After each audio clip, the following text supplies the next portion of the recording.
Cutter बताता है कैसे ये असली है और इसमें कोई जादुई ट्रिक इस्तेमाल नहीं होती। फिर कटर मजीद एक और मशीन का जिक्र करता है जिसमें एंजियर के डूबने से उसकी मौत हुई। मशीन की हकीकत उसके ऊपर वाले हिस्से में थी जहां परफॉर्मर का हाथ पहुंचता है लॉक को खोलते हुए। कटर बताता है कि इन दोनों मशीनों में कोई खास फर्क नहीं है क्योंकि इनमें जादुई ट्रिक इस्तेमाल नहीं होती, ये बिल्कुल असली है। इस मशीन में लगा हुआ स्विच बिल्कुल असल है। आदमी बोलता है, क्या रास्ता है किसी को मारने का? कटर कहता है, यहाँ मैजिशियन है तुम्हारे खौफनाक हॉरर शो के लिए।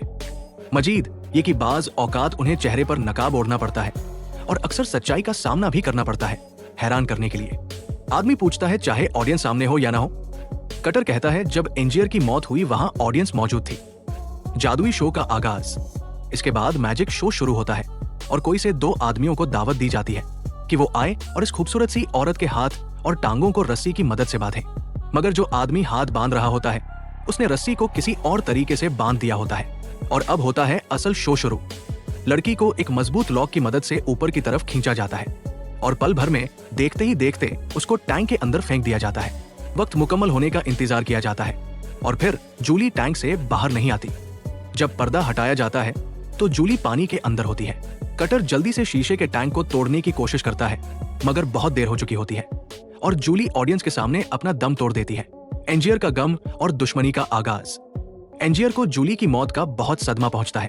उसके जहन में जूली के आखिरी सांसों की तस्वीर बस जाती है।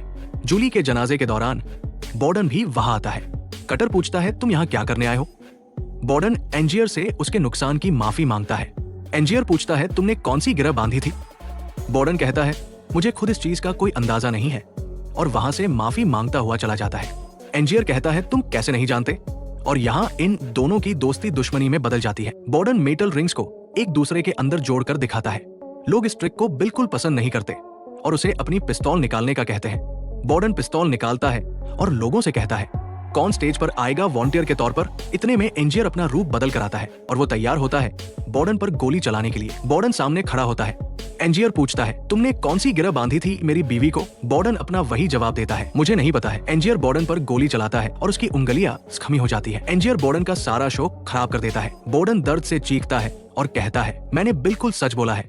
वो बिजली से भरपूर एक मशीन के दरमियान खड़ा होता है। बिजली उसे एकदम झटका देती है और पलक झपकते ही एंजियर वहाँ से गायब हो जाता है। मगर जो डीलर होता है वो कहता है, मैजिक में कामयाबी सिर्फ गायब होना ही नहीं है बल्कि इसमें वापस आना भी जरूरी है। और एकदम से एंजियर पीछे से वापस आता है और कहता है, यही प्रेस्टीज है। डीलर देखता है और कहता है, ऐसा तो बहुत कम हुआ है कि कोई गायब हो जाए और फिर इस तरह वापस आ जाए। क्या ये असल जादू है? एंजियर डीलर से कहता है, क्या हुआ, तैयार हो हमारी मदद करने के लिए? डीलर हामी भर लेता है और उसे कहता है, तुम्हें बस खुद को अच्छे से ड्रेस अप करना है ताकि मैं दिलचस्पी मजीद पैदा कर सकूं। वो मशीन के दरमियान में खड़ा हो जाता है। बॉर्डन भी एंजियर का असल जादू देखने के लिए हाजिर होता है। एंजियर मशीन के अंदर जाता है और बिजली तेज रफ्तार के साथ उसे झटका देती है। इतने में एंजियर गायब हो जाता है। सारी ऑडियंस हैरान हो जाती है और फिर पीछे से एंजियर वापस आ जाता है। ऑडियंस देखकर बहुत खुश और हैरान होती है। एंजियर के इस जादू को देखकर पूरी ऑडियंस खुश होती है क्योंकि एंजियर ने थोड़े से वक्त में इतना फासला तय कर लिया। वो बॉर्डन को सामने से आता देखकर काफी हैरान होता है। बॉर्डन एंजियर को गोली मार देता है और एंजियर नीचे गिर जाता है। एंजियर कहता है, तुम दोनों जुड़वा भाई थे और तुम फैलन थे। बॉर्डन कहता है, नहीं, हम दोनों ही फैलन थे और हम दोनों ही बॉर्डन थे। एंजियर कहता है, तुम दोनों ही ट्रांसपोर्टेड मैन वाली ट्रिक करते थे। बॉर्डन बताता है, हम दोनों ही ट्रांसपोर्टेड मैन में टर्न्स लेते थे और हम दोनों ही थे जो स्वैपिंग किया करते थे। एंजियर कहता है, कटर जानता था मगर मुझे उसने यही बताया था कि ये बहुत सादा और आसान सी ट्रिक है। मगर बॉर्डन कहता है, नहीं, ये सिंपल जरूर हो सकती है मगर आसान नहीं हो सकती। बॉर्डन बताता है, इतना आसान नहीं होता, दो आदमी एक ही जिंदगी को गुजारे। एंजियर पूछता है, तुम्हारी बीवी और ओलिविया का क्या हुआ? बॉर्डन कहता है, हम दोनों उनमें से एक से प्यार करते थे। बॉर्डन कहता है, मैं सारा से प्यार करता था और वो ओलिविया से, और हम दोनों की जिंदगी गुजारने के लिए ये सब काफी था मगर सारा ने अपनी जिंदगी को कुर्बान कर दिया। एंजियर कहता है, मैंने भी बहुत सी कुर्बानियां दी है। बॉर्डन कहता है, किसी दूसरे इंसान का काम चुराकर? एंजियर कहता है, हर रात जब मैं ये मैजिक ट्रिक करता था तो मुझे उसके लिए जो मरना पड़ता था क्योंकि वो मशीन मेरा क्लोन बना देती थी और मैं उसको मार देता था। मगर मेरा क्लोन मेंटली और फिजिकली बिल्कुल मेरी तरह ही दिखाई देता था। मैं नहीं जानता कि असल एंजियर मर गया या जिंदा है। रॉबर्ट कहता है, तुमने अपनी किस्मत को आजमाने के लिए पूरी दुनिया घूमी, बहुत खौफनाक काम किए, तुमने हर कोशिश की कि तुम प्रेस्टीज बन सको मगर तुम्हें कुछ भी हासिल नहीं हुआ। आखिर में एंजियर कहता है, ऑडियंस हमेशा से सच देखना चाहती थी मगर दुनिया बहुत सिंपल और लाचार है और जब तुम उनको इस तरह से मैजिक ट्रिक्स दिखाकर बेवकूफ बनाते हो तो ऑडियंस बहुत हैरान होती है और ये सब देखकर तुम खुद को बहुत स्पेशल महसूस करते हो। इतने में एंजियर ये कहकर मर जाता है। कटर बॉर्डन की बेटी को बताता है हर मैजिक ट्रिक के 3 पहलू होते हैं। प्लेज, जिसमें मैजिशियन कुछ ऑर्डिनरी चीजें दिखाता है।